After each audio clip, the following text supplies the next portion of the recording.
Good morning. Let's open the meeting with the Pledge of Allegiance. I pledge allegiance to the flag of the United States of America and to the republic which stands one nation under God, indivisible, with liberty and justice for all.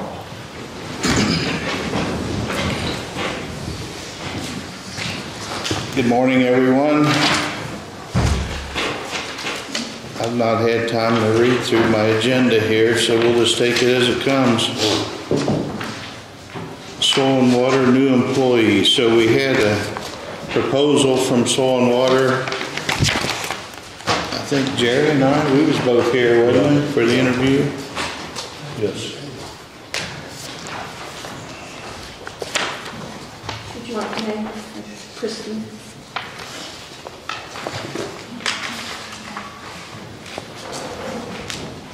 Christine Hollister?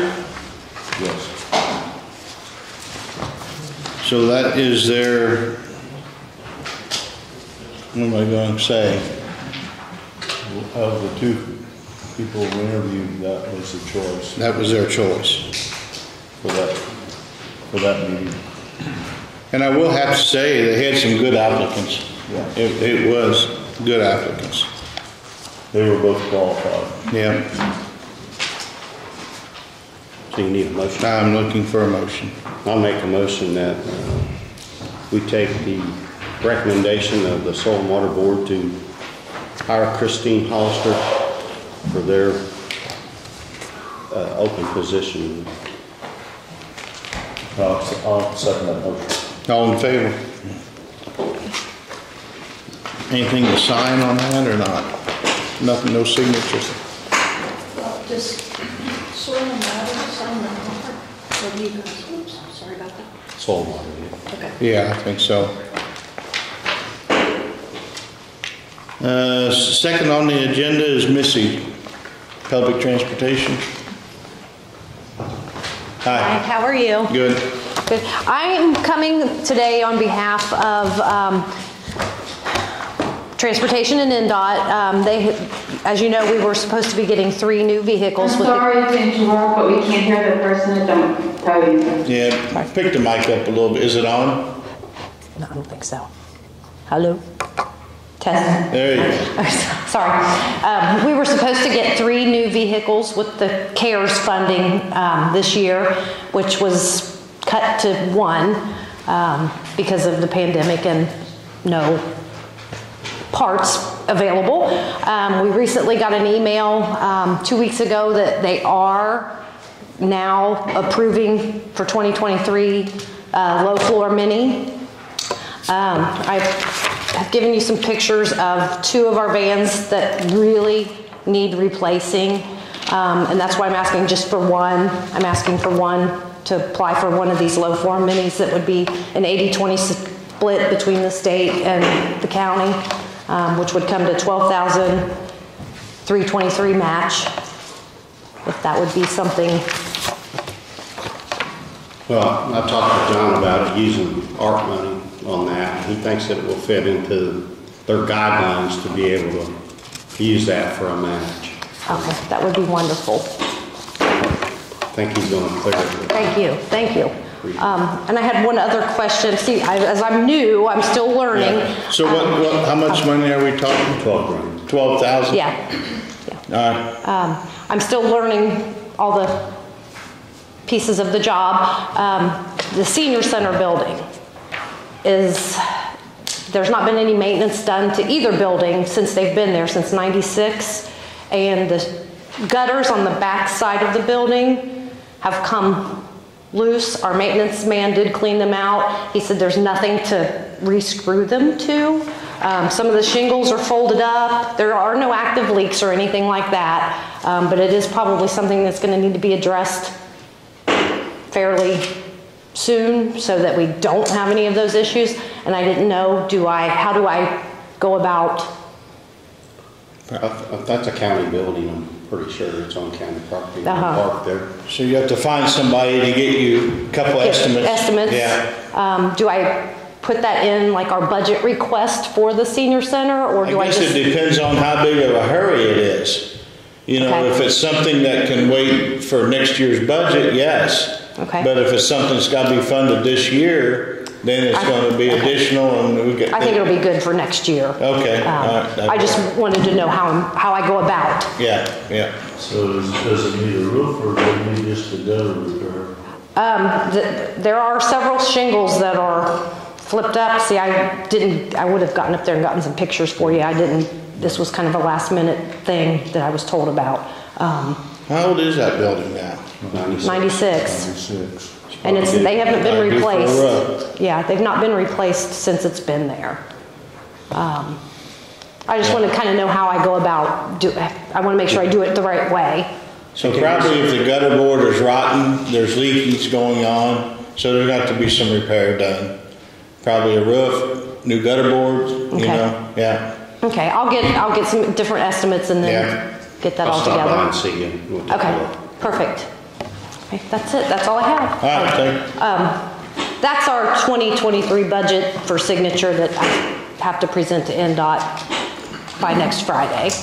Do you want to do it after? You can do it later and- Yeah, we'll do it. I'll Yeah. make a motion that Tom Linkel sign Okay. All right. transportation budget for 23. I'll second. All in favor? Thank you. Thank you so much. Just before you leave, I need to get together with you and look at what you need for vehicles. Okay. I'll give you a call. Okay, thank you.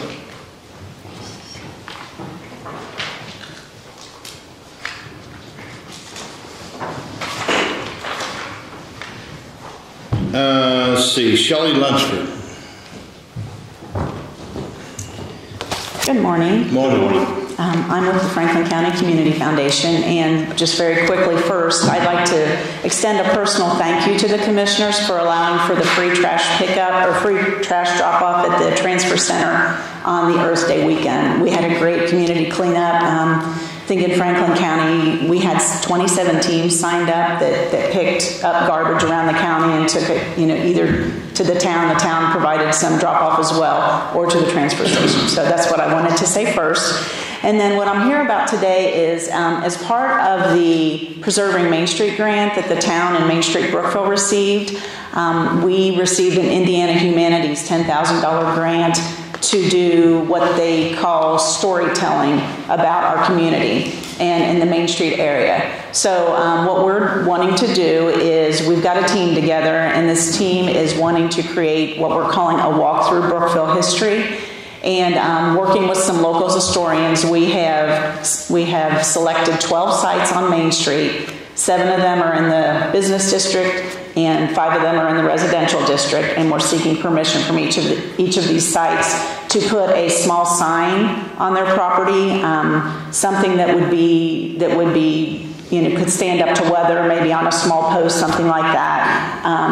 Probably. We're in the process of designing these, but it would be like a 12 by 12 sign somewhere near the sidewalk, so people walking through town could read what was on the sign. There'll be a bit of verbiage on the sign about the site, and then at the bottom of the sign there'll be a QR code, like a barcode, that people can scan with their phones. And when they scan that, we are creating videos about the sites to be about a 1.5-minute video that'll tell some history about the site. So 2 of the sites that the historians thought would be good, that have a good story behind them, are the jail and the courthouse. So we're just seeking permission to put these signs. Don't have them completely designed yet, but I can show them or send it to Faye once we get the designs, to put a sign like somewhere in the courthouse lawn and somewhere in like probably grassy or landscape area of the jail, kind of near the sidewalk. And then we're hoping to expand this. We're starting out with 12 with this grant that we've gotten, but we're hoping to expand it to others. We're also wanting to put it, tourism has a historical site brochure. We're wanting to mark these in that brochure, somehow put an indicator on the brochure to tell that those are in this walk, so that when people come to town, and they're walking through town, that they can do a little walking tour about some historical sites. You okay with that, Pete? I am. Yeah, I am too. Okay. You got it? Yeah. Yeah, you had our blessing. You want to just have a motion for such? I make a motion that we allow Franklin County Foundation to put up some markers or signs that walk through the Brookfield History project? Is that Yeah, was- that's fine. I'll second. All in favor? Thank you. Thank you.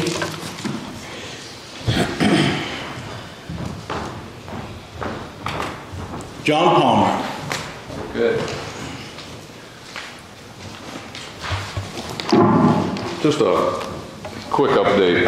I was going to print this spreadsheet out for you so you could read it, but unfortunately, I can't get my printer downstairs in the office to work. I need to get a little Ramsey and figure that out.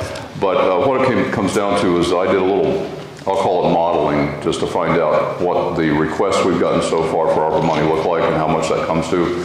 And it's been a bit of a surprise. I started out with the 3.4 million roughly that we have that we can spend, and added things like the AD improvements to the government center, the new roof on the building here, the commitment you made earlier to do the matching for the EMS ambulance. I'll just go through this.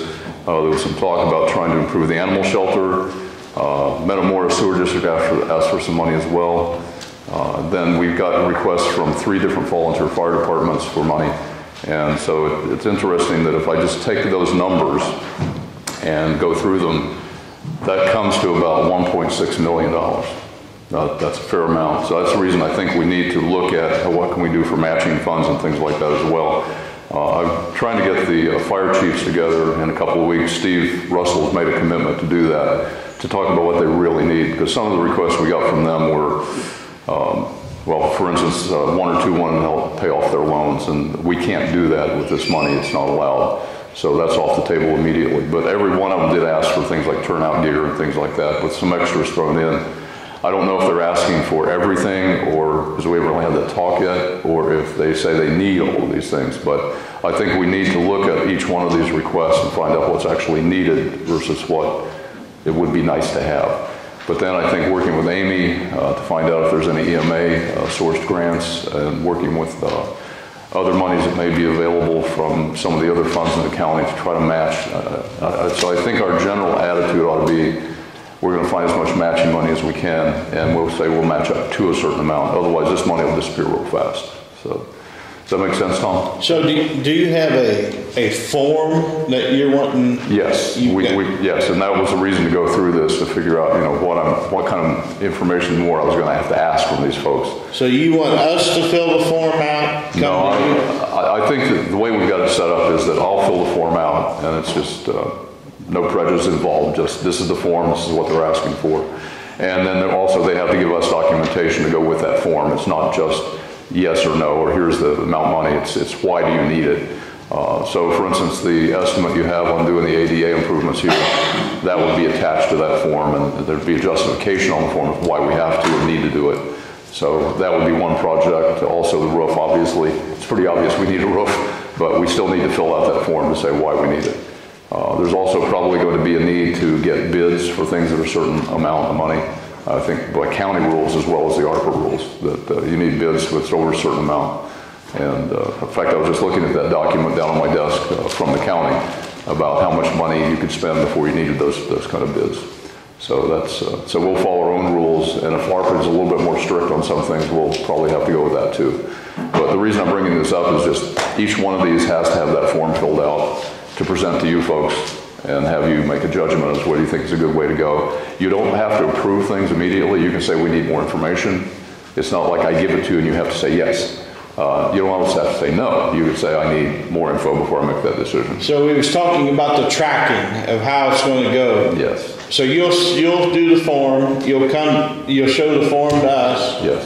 We'll if we say yes, it'll come back to you. Then you'll take it to council. I will be the conduit to get it to council, but we have to have the auditor make sure there's enough money in the account to spend. At this point, there is, but yes. When you give it to council, is that the appropriation or not? That should be that should be them appropriating the money for the project. We still have to advertise it though. Yeah. So I see it as the first step, getting their blessing. Yes.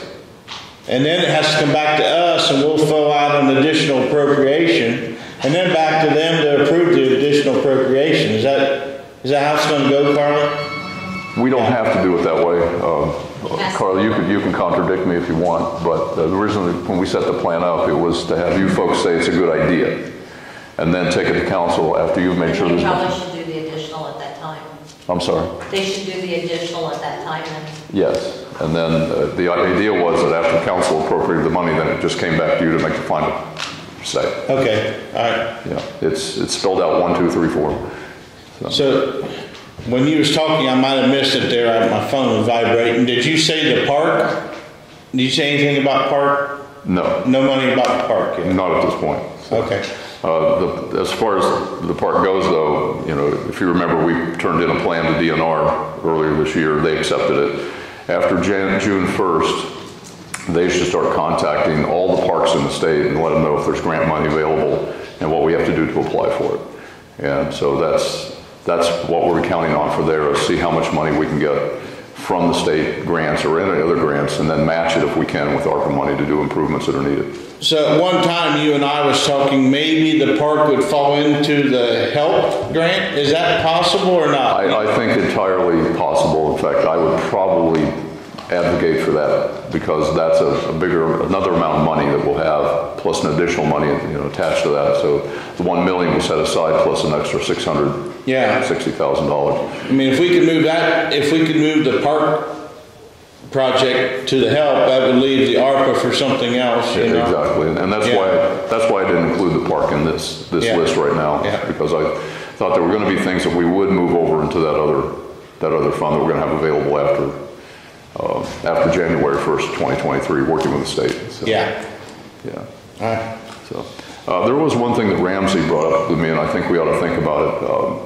He wants to talk to us about instituting a new email system for the offices here, so that you wouldn't have an email just for one office, but everybody would have an email. It would increase security, and also to make sure we continue training people to realize when they recognize a fishing expedition where somebody says, "Hi, I just talked to Tom Linkel, and he said it was okay for you to give me this information."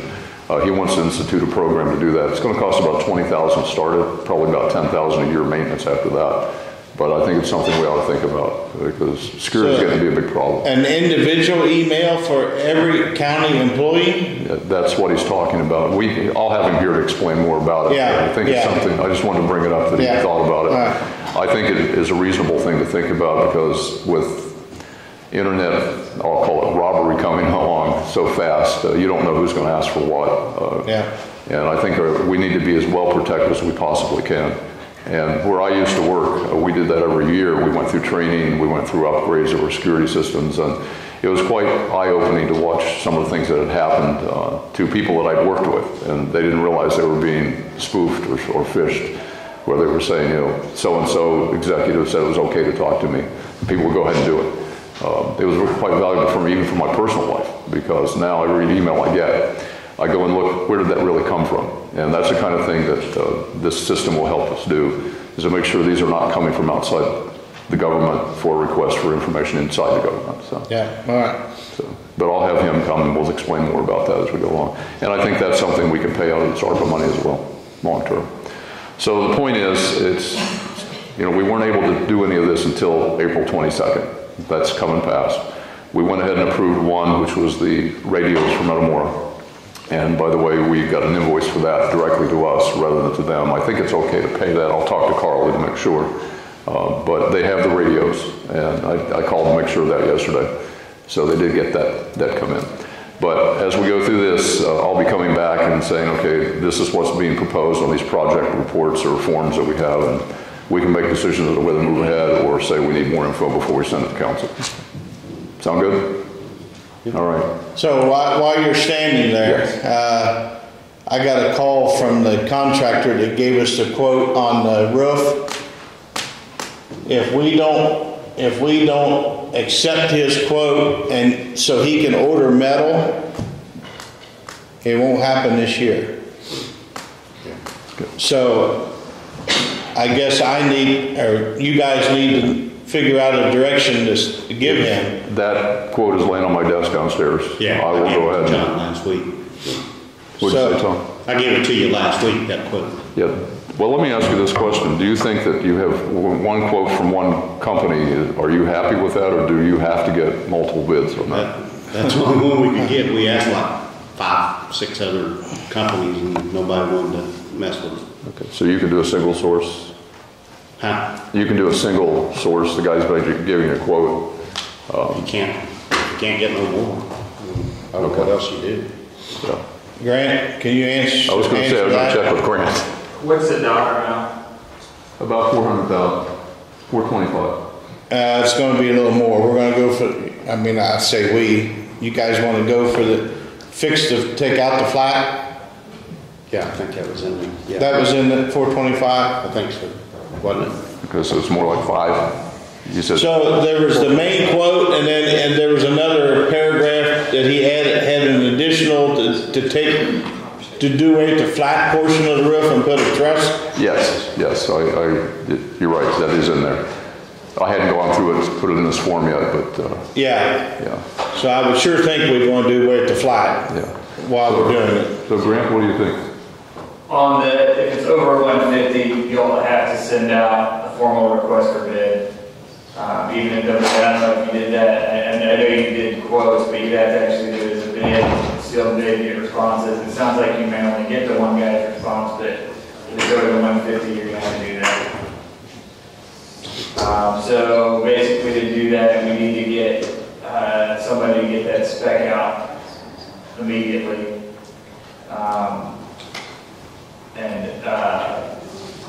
So you get a shorter turnaround time as possible on the bid to get it back in.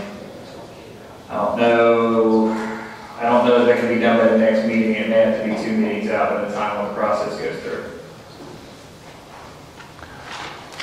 What's your deadline? So John, what's your deadline? hang on a second. I'm going to walk closer to you, Jerry. My new hearing aids went bad. The old ones are in. They're worse than the new ones. So what were your estimates? Well, what did you say the deadline? How much time do you have to get that in before they'll accept it for this year? Oh, we can do that just about any time, as quickly or slow. It's just the point is, I think Tom's point is, if we don't get it in quickly, this guy's not going to be able to do the job. Well, that's why. Is that right, Tom? Not this year. Yeah. So He has to order the metal. He has to know the color that we approve and order the metal, or it's not going to happen this year. And it has to be ordered soon. What's Grant, the status on the roof? Is it seems like it's stabilized. How long is that supposed to hold? We patched it up.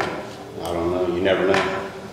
Because the only way around the bidding might be is if we can figure out there's an emergency. But I don't know. That's going to depend on how long that's supposed to hold, probably. is that an emergency?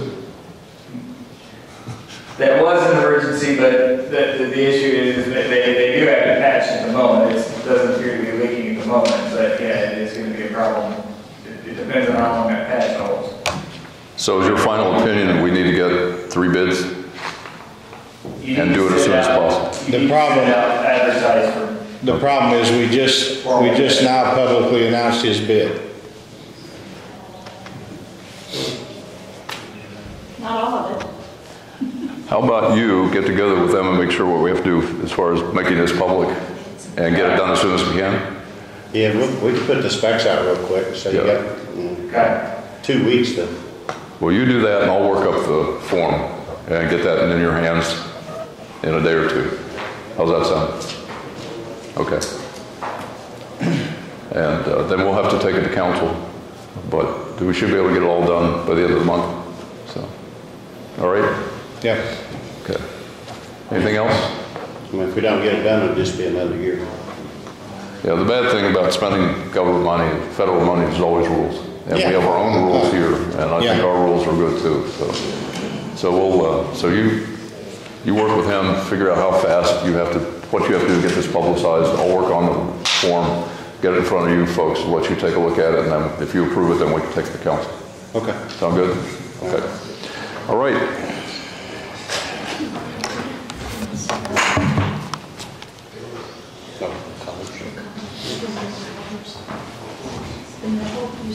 Oh, yeah, I didn't get him? Yeah. The other thing to touch on something that John was talking about, some of those, the fire department that are asking for money, could qualify under public safety. If they want to use public safety money, they probably wouldn't get it until next year, but there could be some benefits to the county to putting it in that allocation if it can wait. But the main thing on that is if they need to get a request into council before July 1st. So if there's any chance of using public safety, they should go ahead and get that request in, and then council can deal with it at budget time if they end up deciding they want to use it out of the public safety pool or not instead of out of this. But if they don't get a request in by July 1st, then council can't use that public safety money for that. So, John, you may want to talk to them about putting a request to register dates. I don't know if they were curious. We're supposed to have a meeting with the fire chiefs in about 2 weeks. Okay. And I will make sure that is one of the things that gets important. They're used to that process. I mean, they typically put in for a bid and they just need to put in this specific amount of extra. Again, council may not use it, they may not end up doing it, but if they miss the July 1st deadline, the state once told me a lot of deadlines they can work with, but there's no wiggle room in that statute. So. Well, I'll make sure they. Hey, Jared, take over. I got problems in my company. But take it. And I'll check with you later to make sure.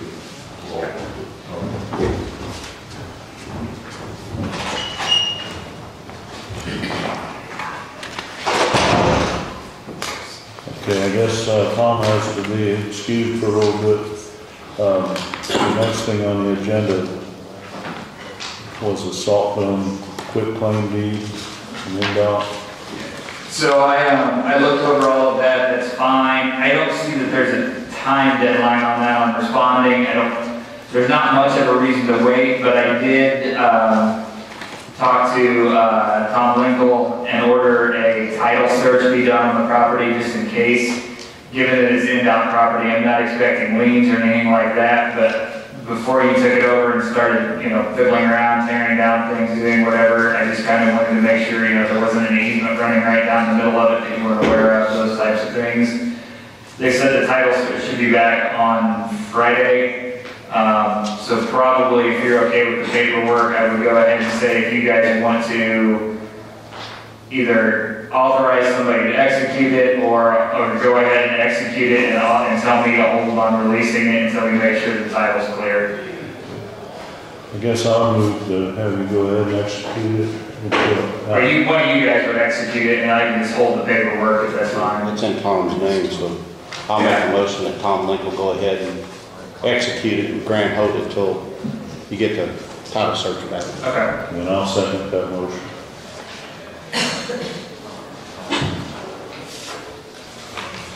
Okay, the next item on the agenda is community crossing grant, Larry Smith.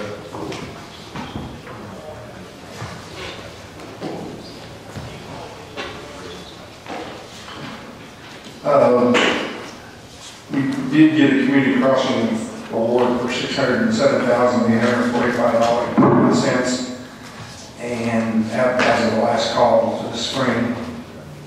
Next step is the state will send us a contract to sign, and it has to go through that DocuSign type thing. So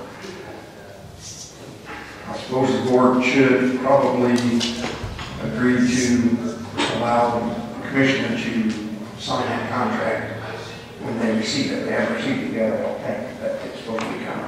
Yeah, you guys adopted a policy to allow for that, and I think in the policy basically we just said that you had to vote on it at a meeting, and then that I think Tom Linkel would be authorized to sign that electronically when they come through. Their NDOT's wanting those DocuSigns done. I guess I'll make a motion for Tom Linkel to sign the community crossing application. Is that Yeah. Which two roads was it there that we got? 5 points in Whitcomb, asphalt paving. Didn't get some of them needed bad. It was on there, we didn't get the kitchen, so.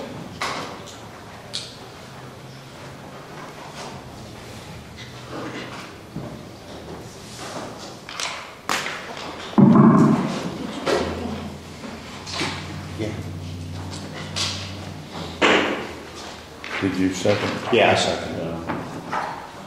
Okay, Okay, I guess that's all taken care of. We'll go on to the 2021 annual operation report by Larry Smith. Our annual operating report is due by June 1st. The Board of Commissioners have to sign off on it. I put it all together, review the totals, and I like to read totals. I don't know how you want to do that. But basically, just need to approve it. You not only to sign off on it, first me to sign, you guys to sign also.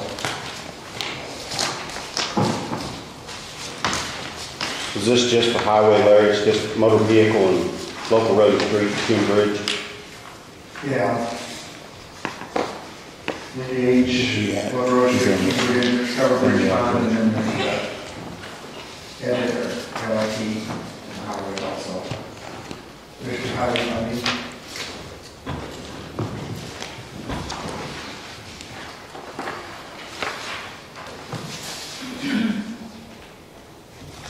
Tom, do you have dollar amounts on those? Yeah. I can give you a copy too if you want. Thank you. But, motor vehicle, highway. Look like total disbursements was $1,788,365.12.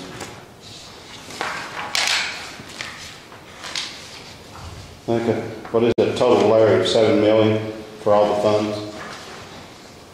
As far as the total disbursements, Yeah. $7,427,340.94. That's motor vehicle highway, restricted local road and street, King Bridge, and common funds. I'll make a motion. Go ahead and sign the annual operating report. I'll second the motion. All in favor? And you have a copy of the sheet that actually signed? I don't see one. You got it? Yeah, they have it. Okay. I'll have to sign it also. Clear that. It's got a place for you to sign, Larry, as engineer. Yeah.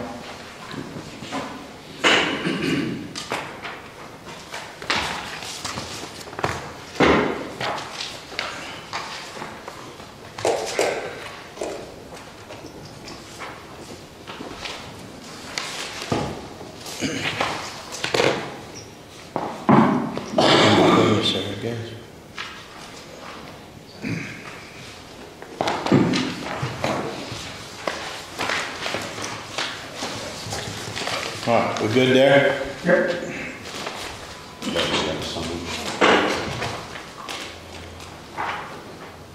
All right, Bridge 42. So Larry, we got contract documents here?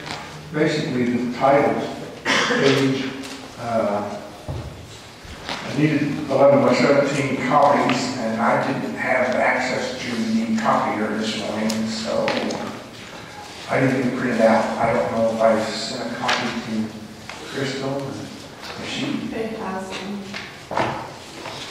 Yeah. Okay, you got it, okay. Thank you. I can remember how far I am.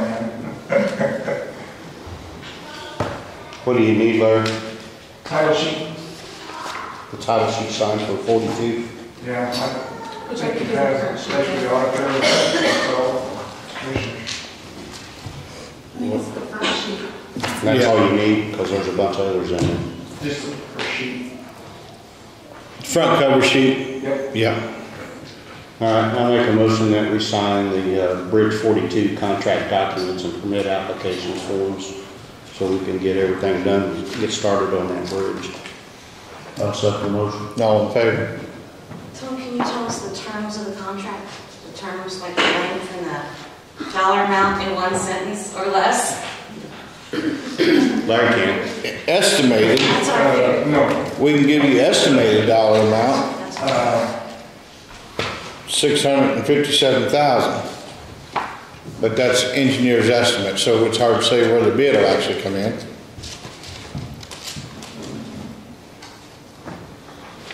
And is there a time frame for that?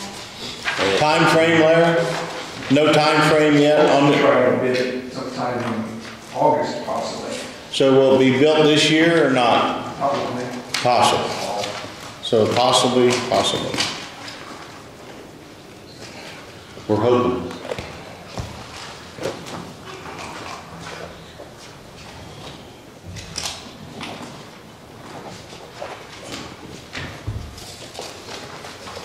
We did have a place for the auditor to sign also, didn't it? Thanks for all your work that you've done on the election. Yeah, Carla, you got a signature place too on this?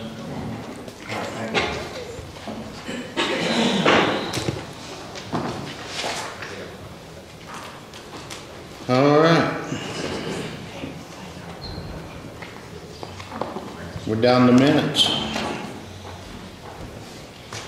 I move that we approve the minutes for April 19th, 2022.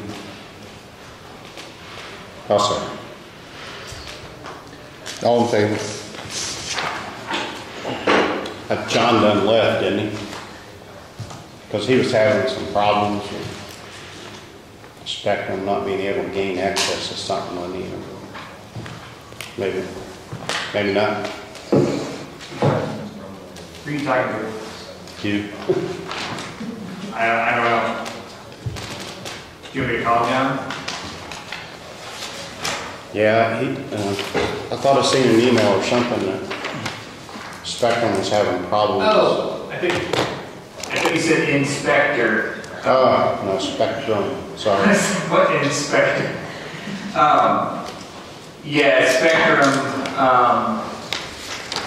we may just need to have a discussion with Spectrum again. They're having trouble on getting across properties again in discussion. I think maybe the county just needs to contact people and talk to them about what's going on. RMC had some questions for me too that I just found out about last night, so I'm working with RMC's attorney on that as far as what's allowed, but I'll get with John on that.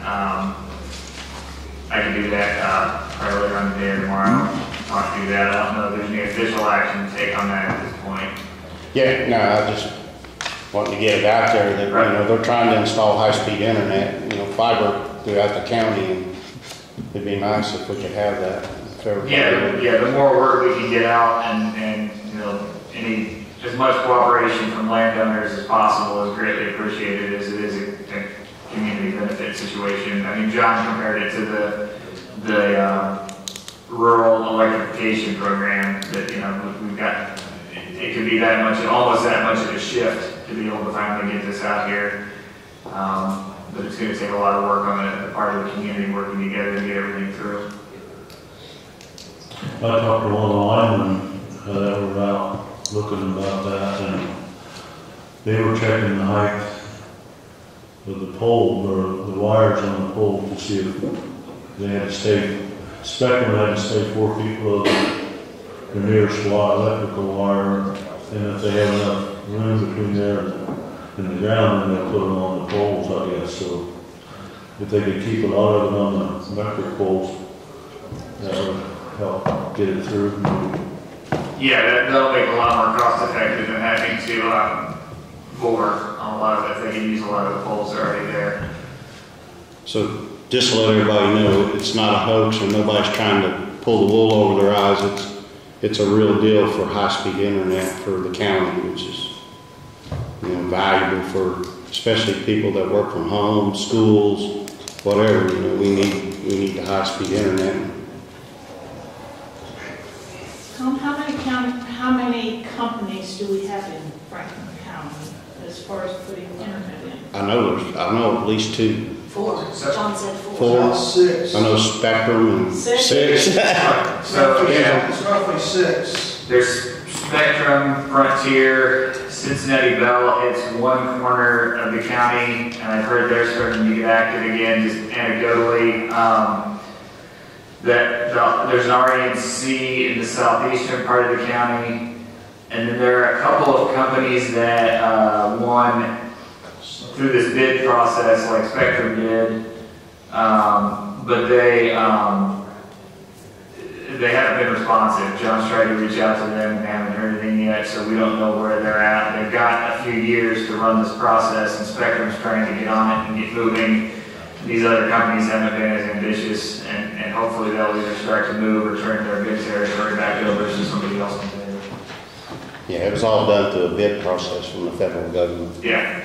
And I think, well, the Frontier and Cincinnati Bell and RMC are independent of that bid process. They're doing it on their own in their own service territories. Now, my corner, Cincinnati Bell's been closed for a long time, and I've heard they told somebody they were talking to that they may be moving on fiber again, but again, that's not an official statement. That was somebody said that, so. Are all the towers that have been built, are they all turned on? Towers. Cell tower? Cell tower. Oh, cell towers, I don't know, no. Okay. 'Cause I we've heard, got- the last I heard there was one still not turned on. Well, is the one right outside of Oldenburg on St. Mary's Road, is that turned on? I And don't there's know. one on Pump House. That's the one I heard. It Wasn't is turned not. on. I heard it wasn't, but I don't know for sure. Well, I don't think it is. I mean, we live pretty close, and I don't think it's. Yeah, my cell service is no good at home either, so I suspect it's not turned on. I suspect. Yeah, I really don't know. I wish they would. yeah. Well, I don't know why the county doesn't know, why we don't know, whether they are or they aren't.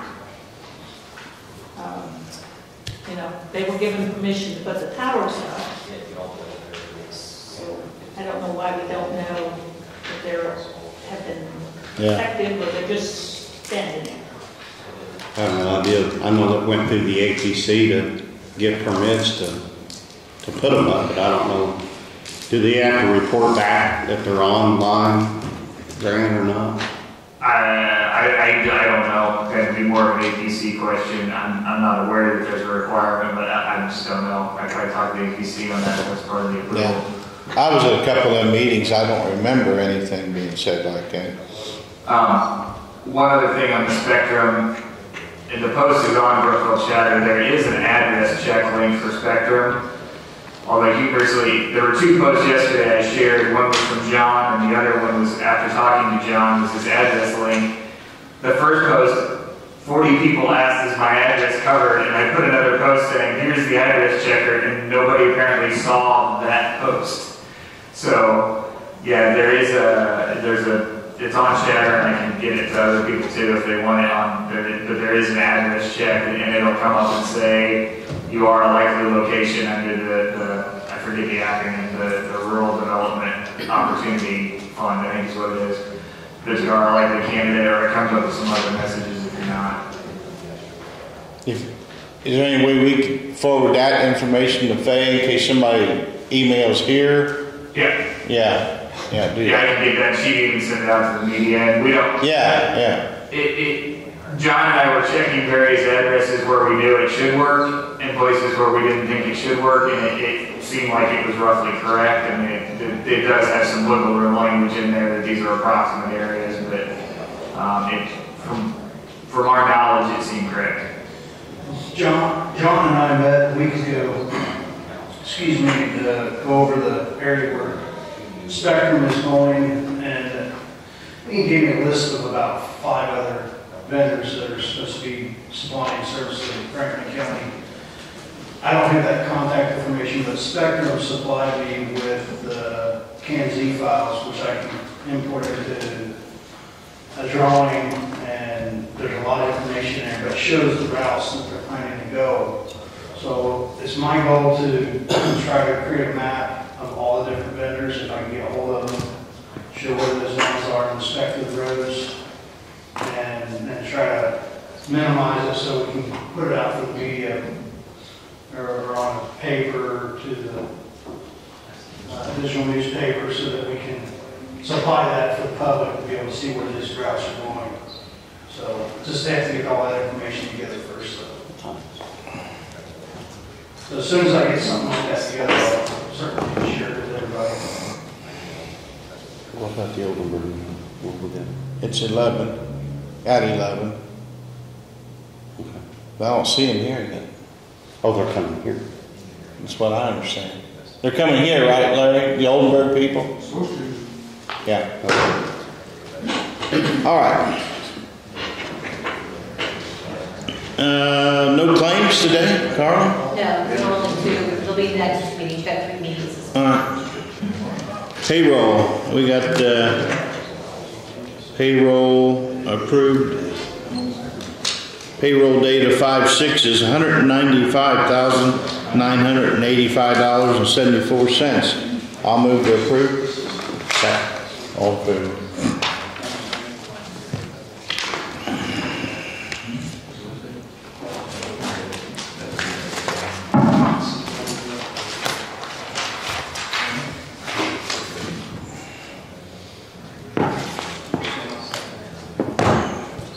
Treasurer's monthly report. I'll make a motion, we acknowledge and receive the treasurer's report for, I believe it's April. I'll second. All in favor?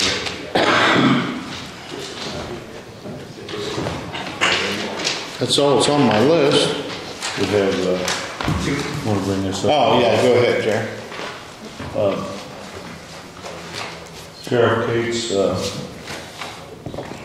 you brought these proposals in for a replacement for the roof one of the air conditioners on the roof of the jail, for the security center.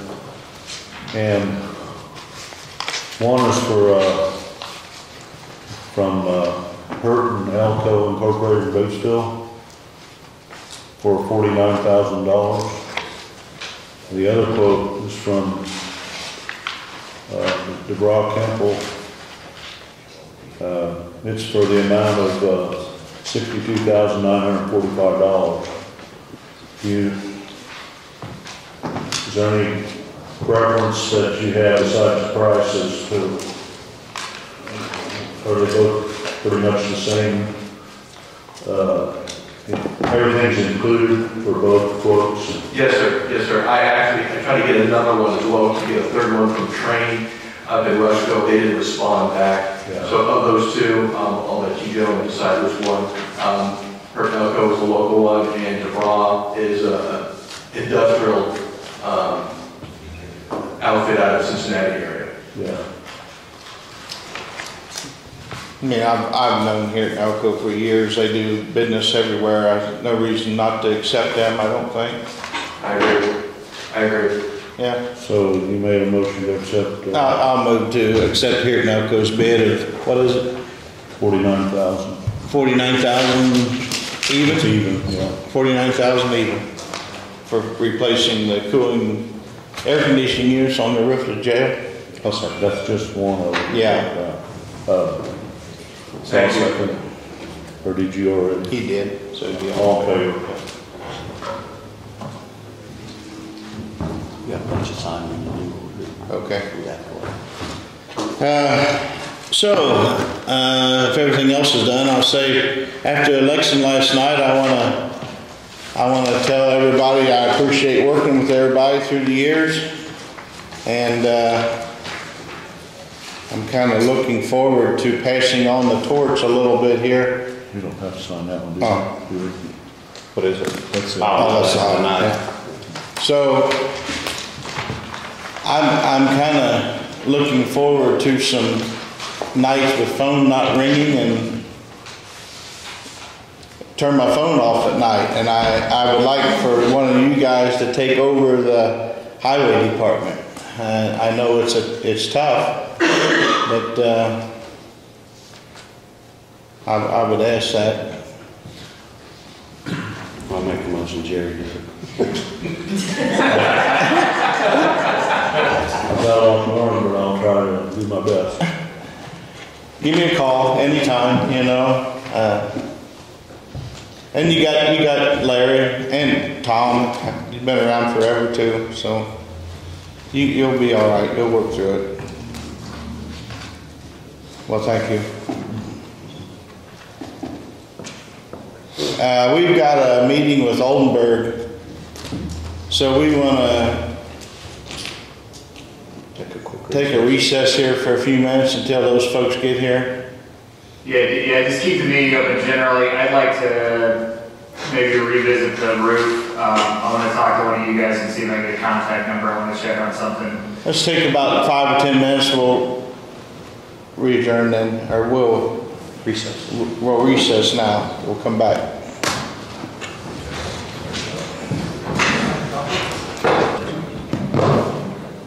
All right, let's call our meeting back to order. One thing before we move on to Oldenburg, I forgot to tell you guys. Travis called me this morning, mechanic at Highway, give me his week's resignation. So you're going to be out of mechanic. He said he'd stay until Thursday, a week from Thursday. It'll be. So now you got to deal with that. You told Jerry that after he took over. I just happened to think about it. Yeah.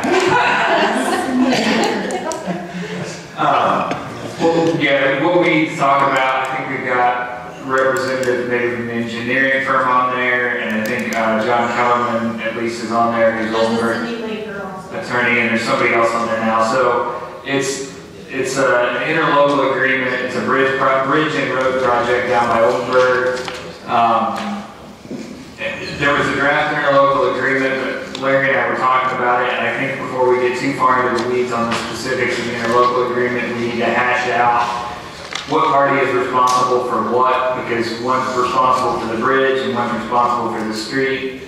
And if everything's going to go under one side supervision and flow through that entity as the lead, or if it's going to be independent. And then the other question is on the sort of where the road stops and the bridge starts. You can define that a lot of different ways, and we just need to make sure that everybody's clear. Is it 25 feet from the end of the bridge? Is it 100 feet? Is it right at the edge? We just need to make sure everybody's on board with that. And then once we get that structure agreed to, then we can revisit this interlocal agreement that I'm not sure if Mr. Kelman drafted it or somebody drafted a proposed interlocal, but once we know high level what's going on, then we can hash out those specifics on the interlocal to make sure it matches what everybody wants to have at high level. So with that, I can turn it over to Larry to add anything he wants to add, and then we just need to discuss what's going to happen.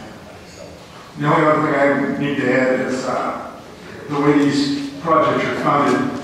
We pay the PE up front 100%, and then the local agency turns in reimbursements to get 80% of that back, which means there's a match portion that has to be agreed to. Does the lead agency pay 100% of that upfront money? Does the lead agency, are we going to put in 90-10, which is similar to what we discussed as far as that distribution between the two entities, or does the county pay 100% on the bridge up front and reimbursements go back in? Reimbursements shall go back into that fund. That's another question as far as that funding goes. Yeah, I think the structure they originally stated was that it's set up that Oldenburg would be the lead. But the possible issue with that is that the county could get out quite a ways on their money up front before they got reimbursements back. Is that right? Yeah, but the reimbursement should go back into that same fund. It should be stated in there somehow that that reimbursement goes back into that fund so that they can pay additional fees. So we don't have to, preliminary engineering, it'll take like 4 years. We don't necessarily have to have $319,000 up front, maybe $80,000 to start. And get reimbursement put back in, and at some point in time, the lead agency is going to have to go to the other agency and say we need X number of dollars to keep continuing this. So I think the other factor was who was going to take the lead on the bridge because of it being a, what is it, historical? Yeah. It is a historically select structure. It's historical select. So we want input.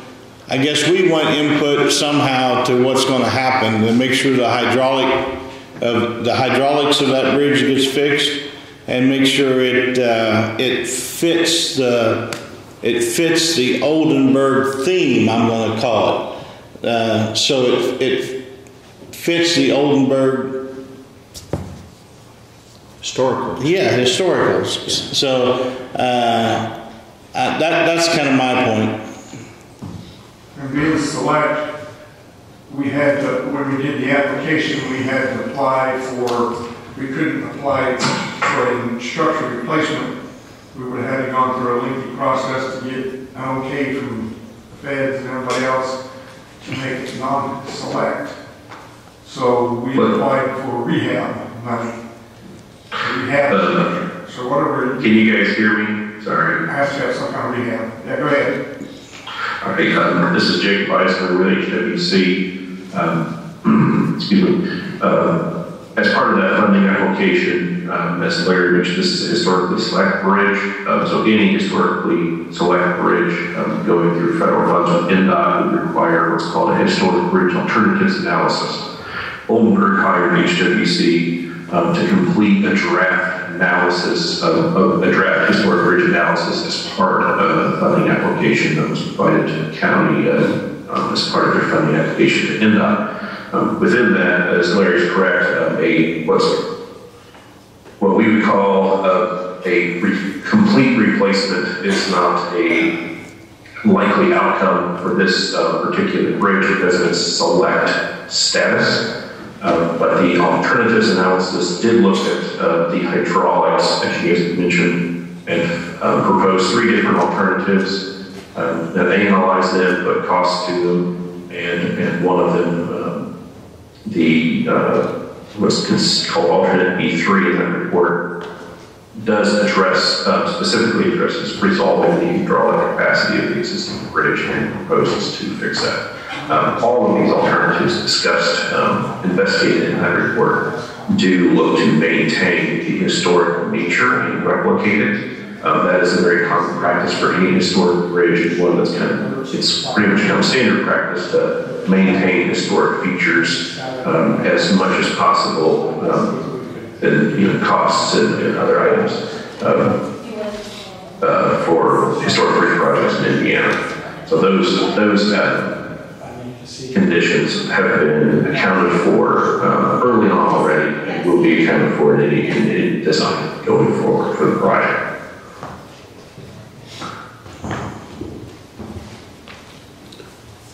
I think the county should be the lead on it because we're putting 90% in and Oldenburg's only putting 10%. So I think it should all come through us. On the bridge? On the bridge itself, yeah.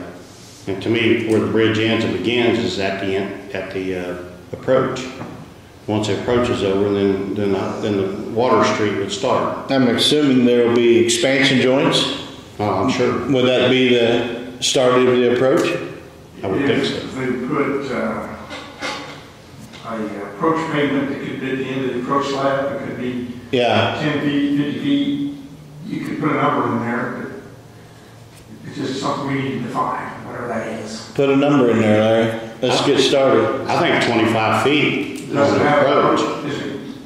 Will it have approach slabs that you're aware of? Yes, the scope of work for the bridge did include approach slabs. So to discuss specifically the starting point and ending point of the project, so Oldenburg has an application for all the Water Street that went up to the bridge previously and still does. So then in their application, Oldenburg previously submitted Water Street to NDOT over a year ago in the last call. And NDOT made there was some guidance from NDOT, recommendations from NDOT about trying to combine the Water Street funding project with the bridge project, and thus getting us to where we are today. Now, in terms of specific project endpoints, I would recommend the end of the bridge approach slab being the dividing point between the two PES numbers, or the two projects that it's going to track them with. So then that would make the project limits for the bridge PES from the beginning of the approach slab to the end of the project limits, which would be include map state review 29. Oh. From Oldenburg's side, does that create any headaches to have the county as the lead on the bridge and Oldenburg as the lead on the street? Yeah.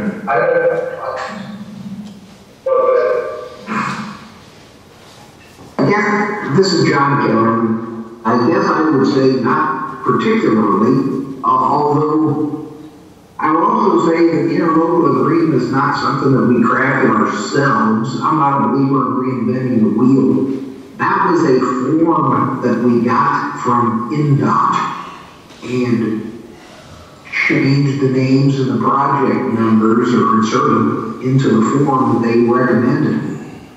I'm not necessarily in love with the pros of it, but I was a believer in it. INDOT likes this form, then I do too.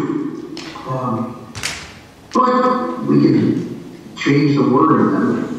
I guess I would also point out that the agreement itself calls for the project to be operated or controlled by a joint board consisting of 4 people, 2 from Oldenburg and 2 from the county. So that there's kind of a third thing that actually controls this. That does provide the Oldenburg is the lead organization for funneling the money.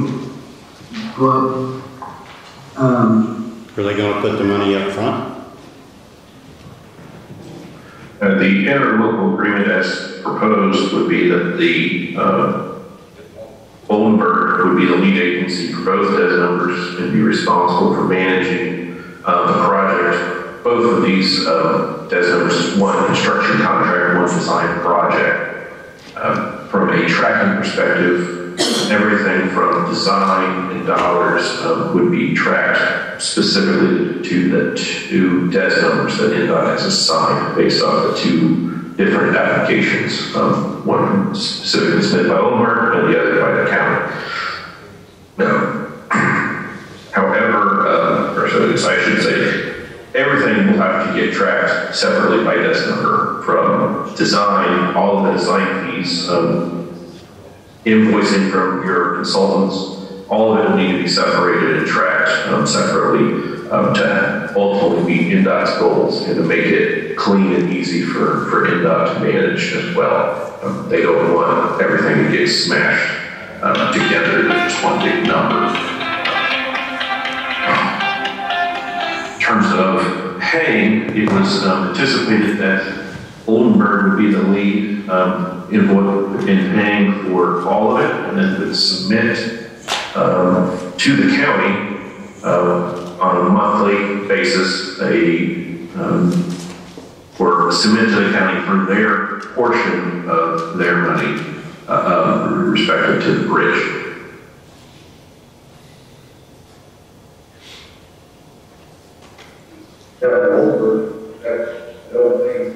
We financially cover the money up for both same time, the private county there. I don't even understand that. Oh. I can't understand that. What did he say? Did anybody understand? Can you, whoever was speaking, get a little closer and try again? Yeah, I think you may have said that Oldenburg would have trouble coming up with the money up front, but I'm not sure.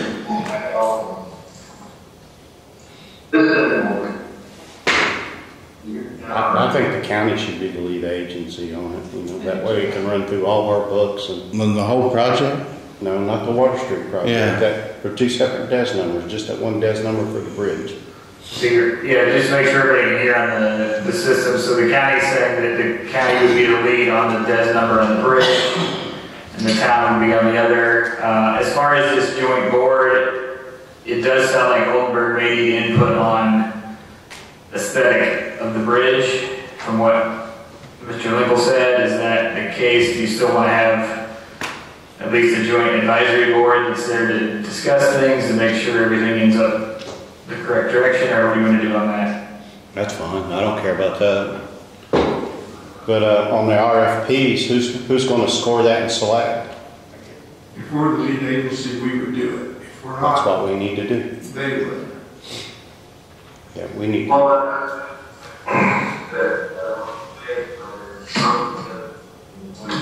We can't hear that.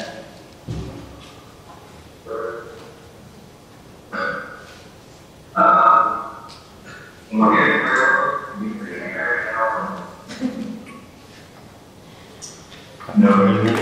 I can't hear it, but it's somebody. Hey, Cindy, can you unmute yourself on Zoom?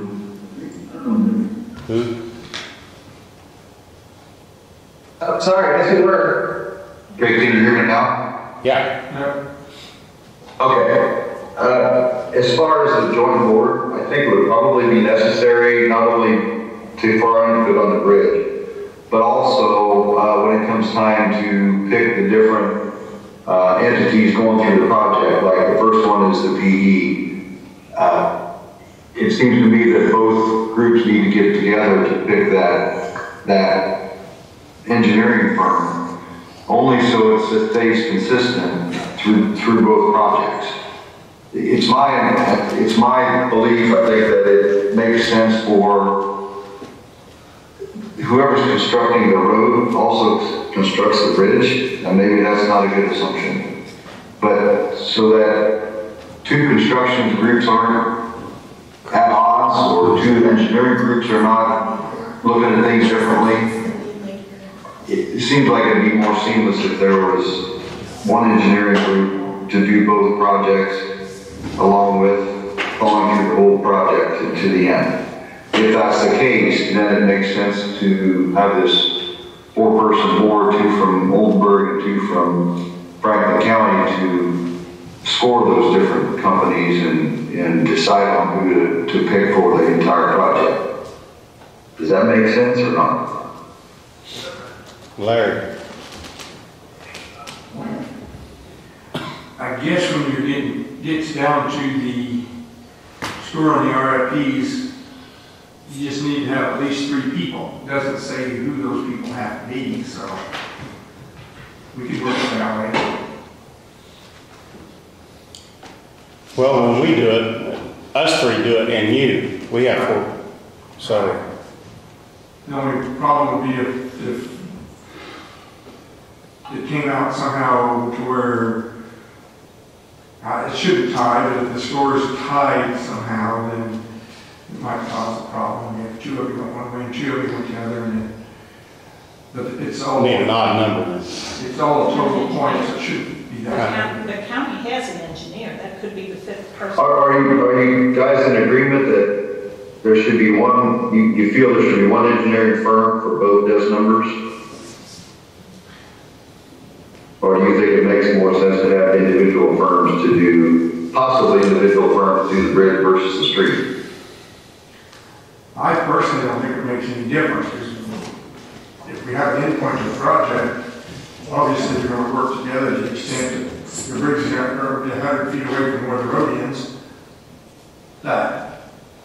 And one's designing one thing, one's designing the other. As long as we know where the end is, they should work together. There's no reason they wouldn't work together. Okay. That's just a bad assumption on my part, then, I guess. There's 2 different desk numbers, so yeah, it'd be great if you had one engineer to go to if something's wrong to blame, you know. Well, that's what I was thinking. What about price? Are we going to get a better price picking one? No one knows, I guess. Have you ever done something like that, Larry, where it would affect the price with 2 engineers? I don't know if it changed the pricing or not. We don't bid it, so you don't really know what the engineers are going to say up front on the pricing, kind of based on the total construction cost, but some of them have a different overhead rate than others, so we don't really know going in what that's going to be. Yeah. It's hard to compare. In the scoring, can we put the expertise in completing both aspects of the project is going to be considered as a factor to get extra points towards that? You have to score based upon a state form that's in the RFP, so that's all they can do is to go and apply that particular form. It's based on their qualifications as an engineering firm. It's nothing to do with the project whatsoever. So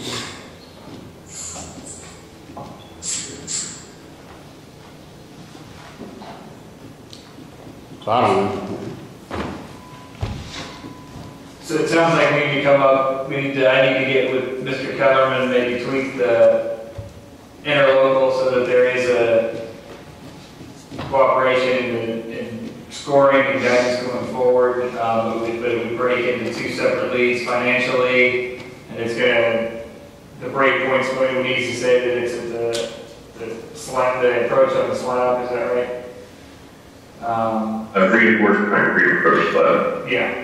So I think to get with Mr. Keller, we can if that's what you guys are suggesting, we can clean up the interlocal and make it match with that intention and try and kind of work through some of these glitches just to get some guidance from the two groups if there's some sort of an advisory board or when the things are being scored, somebody at least from the other entity sitting in on it maybe so that they can at least get input to make sure everybody's on the same page.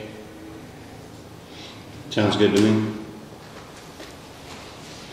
And can I clarify as far as the funding goes, at each stage, is each entity going to put in whatever percentage, 9 for the county and 10 for the local agency? So they have a portion into the preliminary engineering also? I think that was the spirit of what we were trying to agree to, was that whatever the cost was, the town would pay its share, and the county would pay its share as long as it was related to the bridge. And if there's any, cost savings, they'd be saved in the same percentage or and ratio.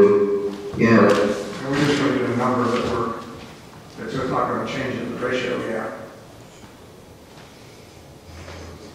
So I think that was the spirit of it originally, was that if it's a cost of the bridge, the town's going to kick in its part.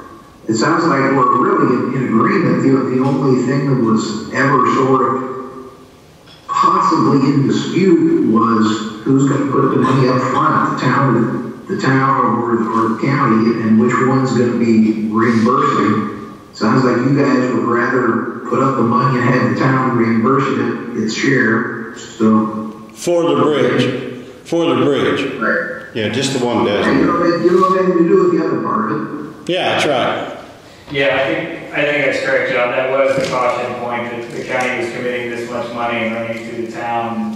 I'm sure the town would do a fine job, but that leaves a lot to control to the other entities. So this way, everybody's got a little more direct control over their part.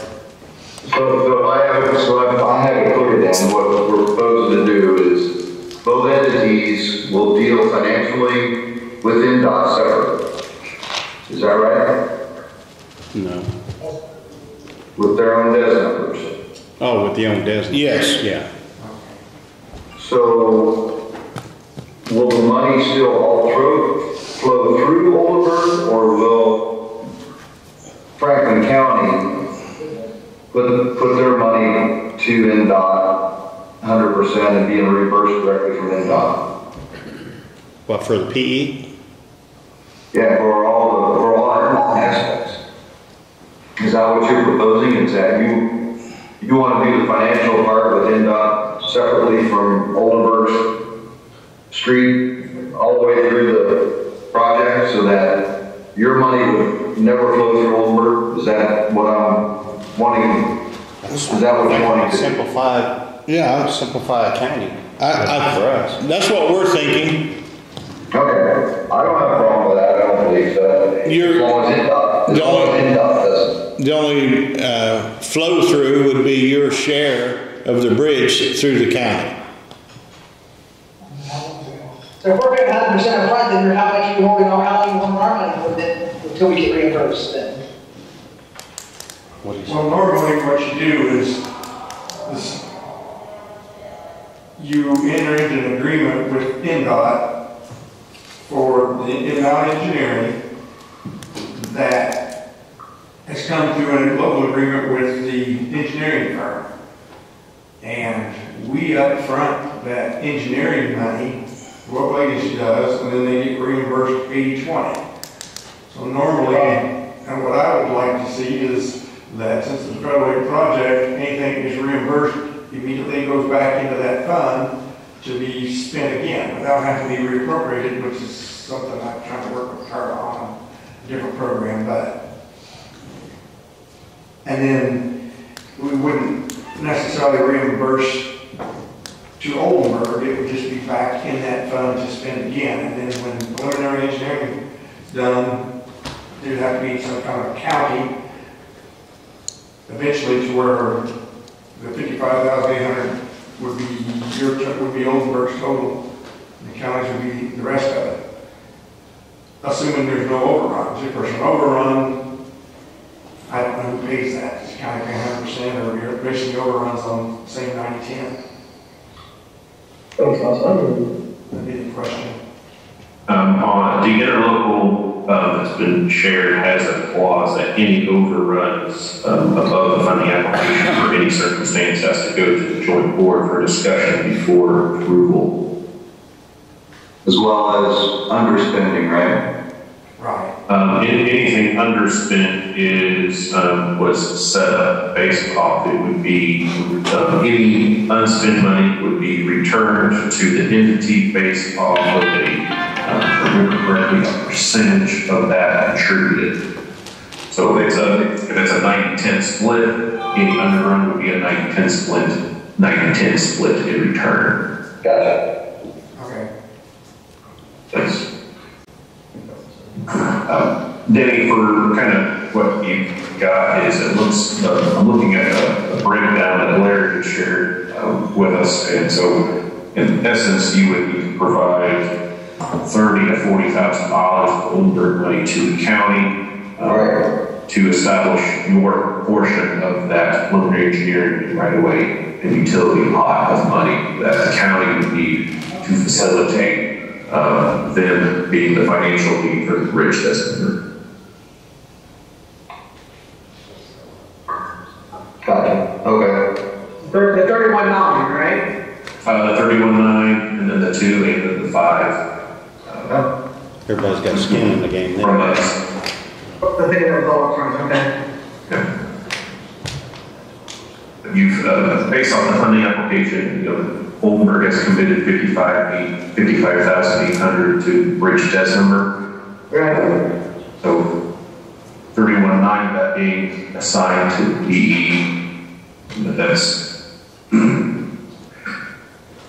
you guys can track that money, and then you don't get between the two of you can kind of work out from that needs to go. So as Larry mentioned, preliminary engineering is not all needed right away. You need, it's spread out over the course of 4 years. What I would recommend you guys do is once you have picked a consultant and you agreed upon fees, ask them for a rough annual breakdown of the fee expected, so that Larry, both the county and the town, can kind of check cash flow perspective to make sure that everything's in place. That is a service I provide to a couple of my other LPA clients on projects I have going on. I give them a cash flow or a estimated fee breakdown based off of a calendar year so that they can run their annual budgets accordingly.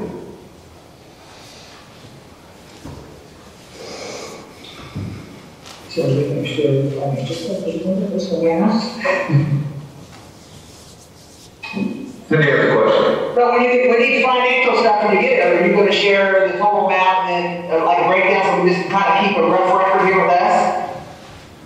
So we know what's actually going on since we're not going to see any paperwork? We'll probably just, like I say, send something to each other on monthly or per invoice, probably show you what the breakdown is.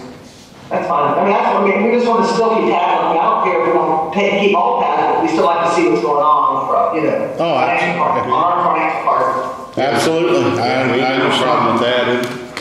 It'll be transparent. But we shouldn't expect you guys to keep a separate, whoever the lead agency as far as the payments go, should have all the funding in one spot. That's fine. Okay. I don't have a problem with that. We like it all run through the auditor if we can. We're going to get one bill per month or for however for the consultant. We shouldn't have them have to break it down. Each of us keep our own separate books. So. I mean, yeah, you guys keep those sets there, but I just need something for our records here to be able to keep contract of it for us. Right. Okay, back to another question. I don't think I got answered. If we agree that all the money is going to flow through the individual entities, Franklin County and Oakburg, for the project, is it your feeling that NDOT has no problem doing that? The only reason I'm asking that, they have to issue. If our debt number is they'll keep care of everything down there in their desk. Yeah, but we initially thought all the money is going to go through Oakburg. That's an NDOT. It's like it would simplify things for NDOT, maybe not. That's what I'm asking. Is NDOT going to complain about this agreement if we sign it? Anybody have that? The proposed breakdown with both, with each entity being the financial lead for their respective test number, will likely be easier for NDOT to keep track of, because that will keep things separate for this number in their system. Okay, well, okay. Yeah, but the That's fine, because they were kind of pushing us to run everything through Oldenburg. We went down for our initial meeting. They were kind of pushing to run everything through Oldenburg's books. But no, if you think it's easy for them, that's not. I don't think we have a problem signing an agreement that you take care of your finances, we take care of ours. It may not, it won't necessarily, it should not cause any issue with NDOT to do it that way. Okay. Just because that's normally how they're trying to get the, like I mentioned earlier, if you were to funnel the financials for both those numbers through one entity, then that would need to be spelled out the interlocal, and then even if it does get funnel tracked through one entity, the dollar numbers will still have to be broken down by DES number, because NDOT will want everything tracked by DES number. All right, no, if it simplifies things that way, that's fine. So, okay, is it fair to say, if we sign this interlocal agreement, and the way we're thinking is the county basically fund the bridge and track it, you guys take care of the street, and I'm going to say, if we turn this interlocal agreement in and NDOT has an issue with it, if it's going to cause to jeopardize the project, we will come back. We will come back to the table and regroup. Is that fair to say? Yes. Absolutely. All right. I'm good. We have an NDOT meeting on next Thursday with you guys, don't you? You us and Greg Pence over the interlocal? Is that correct? I didn't understand most of that. What you said? At 8:20 in the morning next Thursday, we have a Zoom meeting with our NDOT representative, Greg Prince. Are you guys included in that also? Included in that as well? Don't know anything about it. Huh. Okay. I guess just let me suggest maybe the county can designate somebody to participate in that so that you're right from the horse's mouth what NDOT's telling us. I mean, it's fair to we'll put Larry. We can put our county engineer in that meeting. Okay, we'll make sure that we send you whatever link or information we get on doing it. Okay. That'll work. All right. Yes. Okay, so I can talk to Larry and get with John and get an interlocal revised. I don't know if we'll have it by that Thursday meeting or not, but maybe we have it in it.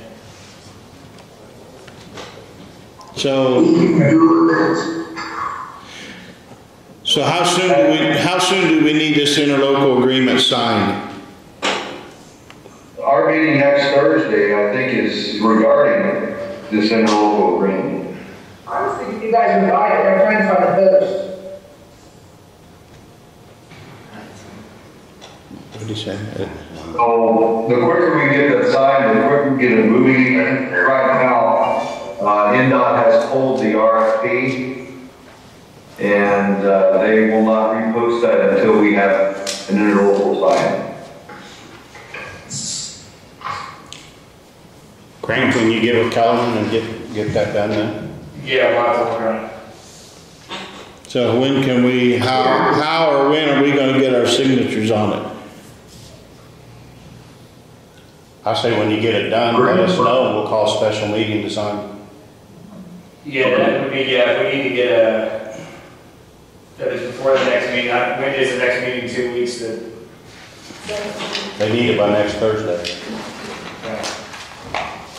Yeah, so what I was trying to figure out before, by like Monday, if we need a special meeting.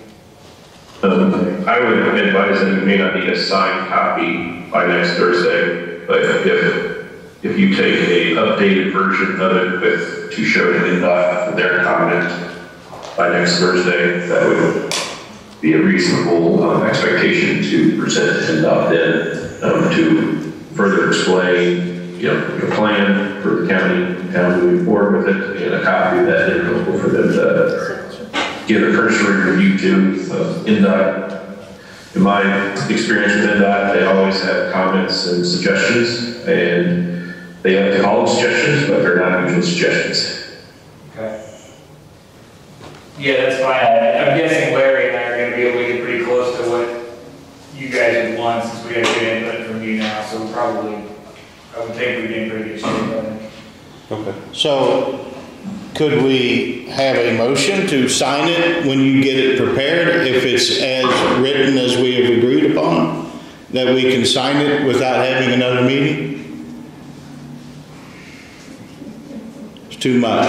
Yeah, there's a lot of moving parts. If it's something simple, I'm okay with that, but there's still a lot of moving parts right now, so I think, it sounds like as long as we have it to NDOT, you could probably sign it at the next meeting. If not, we can do a special meeting. Okay. So I'm going to 48 hours a week. Just, I don't know if you guys are getting any calls or anything, but it is causing some confusion in the different engineering firms. I'm getting double calls now. I've been getting calls on the engineering, and now they're calling me back saying, hey, the RFP's gone.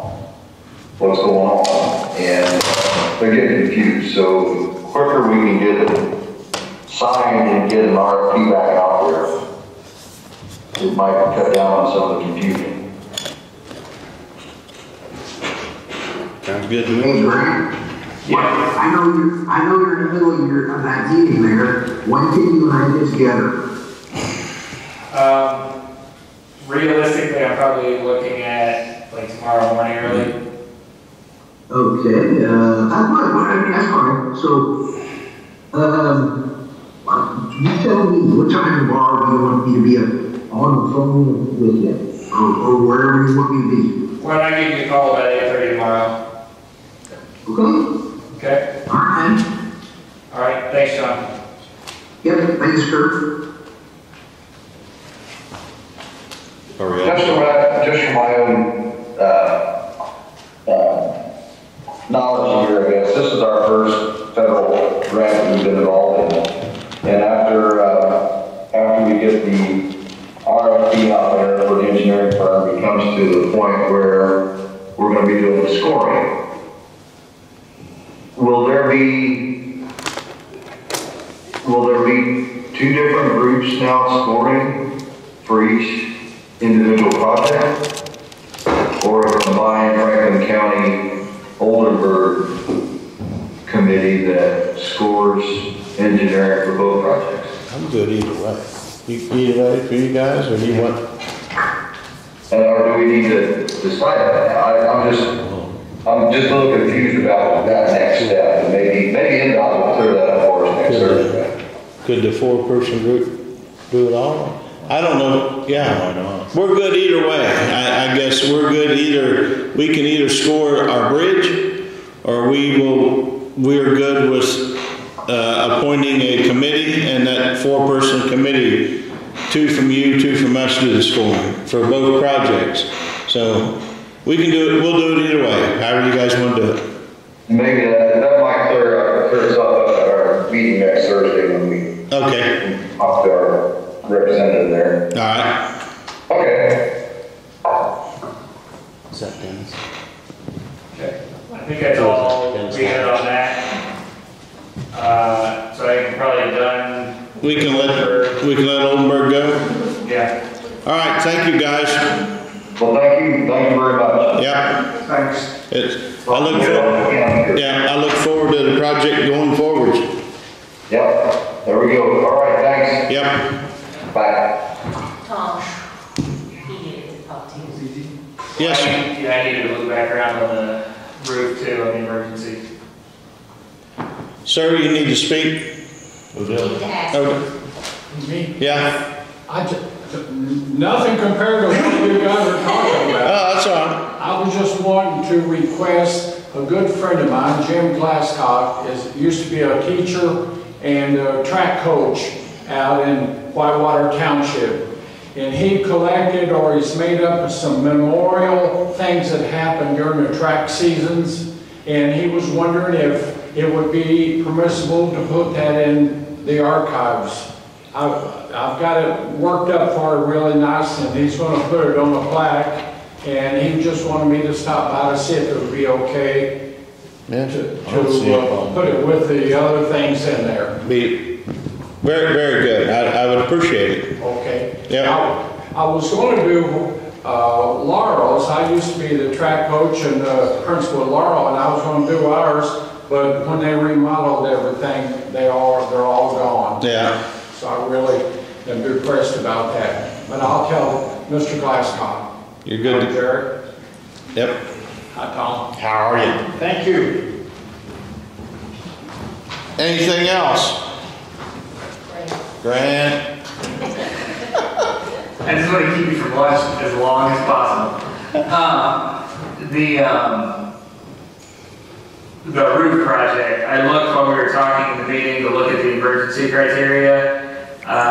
If there's a threat to public health, safety, and welfare, in this case, it would probably be the employees here as far as health and safety with mold, mildew, and issues with the roof, as well as there's a provision about if there's a significant cost savings to be realized.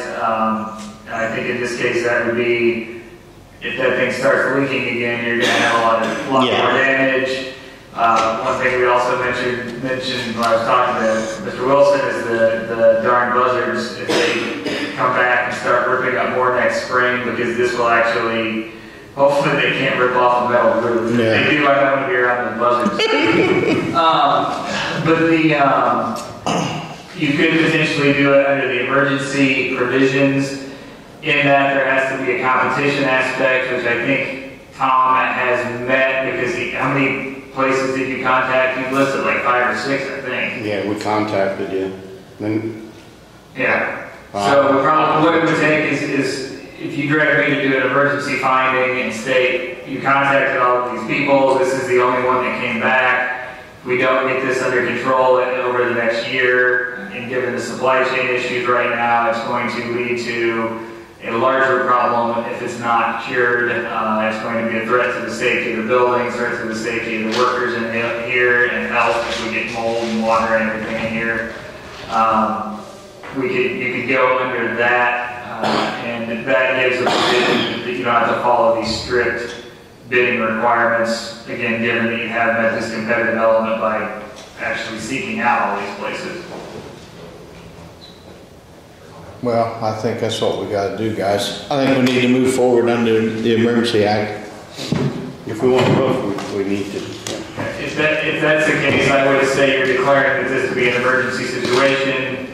Direct me to document the reasons why, so that we've got that in the file, and then authorize to go ahead with this quote that you did receive. So I'll move that we proceed with emergency declaration for the roof repair and get grants to proceed.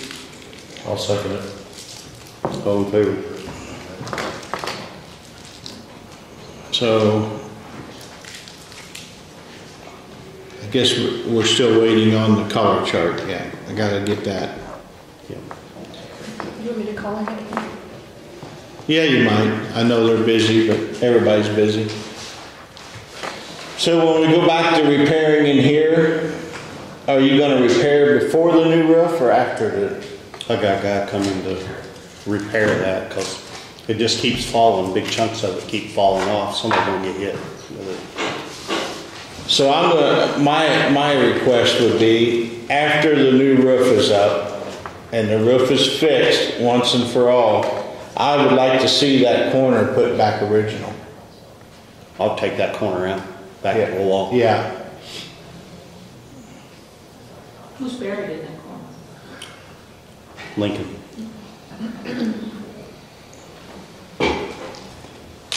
Who's buried in Lincoln's tomb? I forget what they done. I got one more thing. I'll try to be quick. Sorry. Gobles Creek, we've got a solution worked out, and I think the solution's generally worked out with the landowners.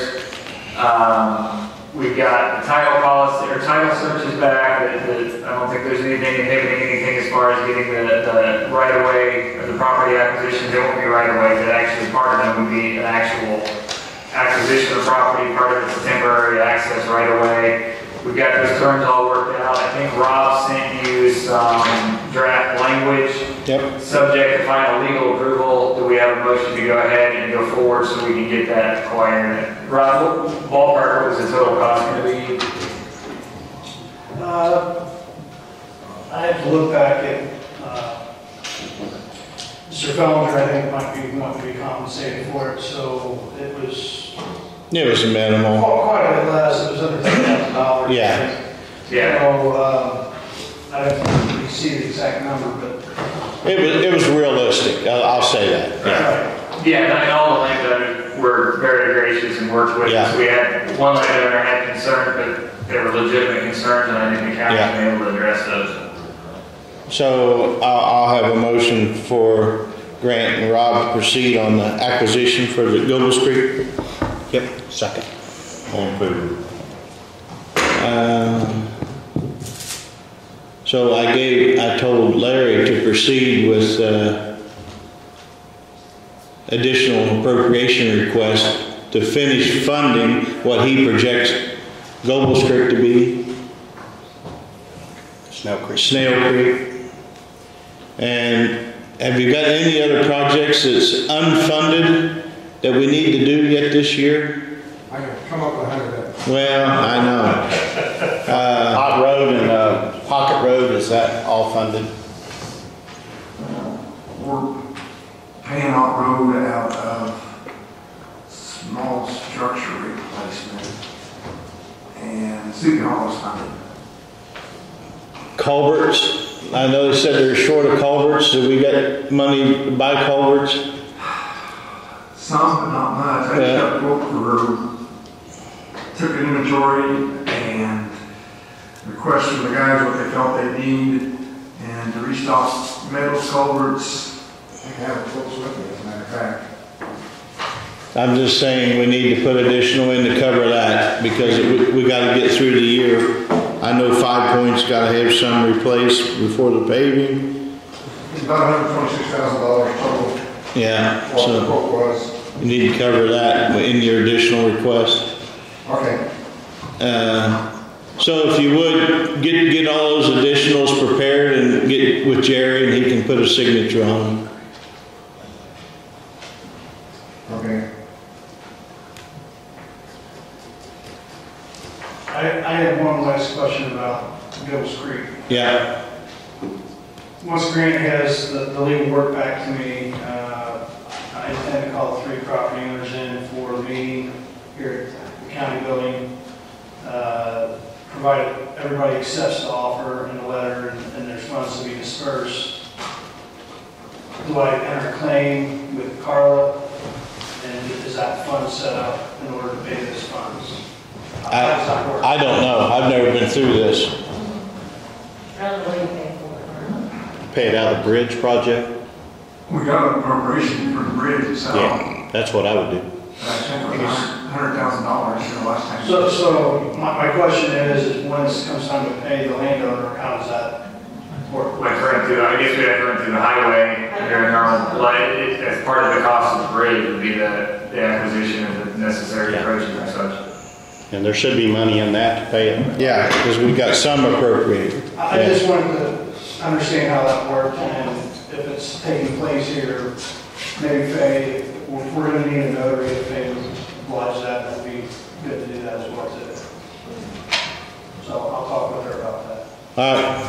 Thank you. Anything else? Auditor's got more? Larry and I are going to adjourn if you guys don't. I'll move to adjourn. I'll second.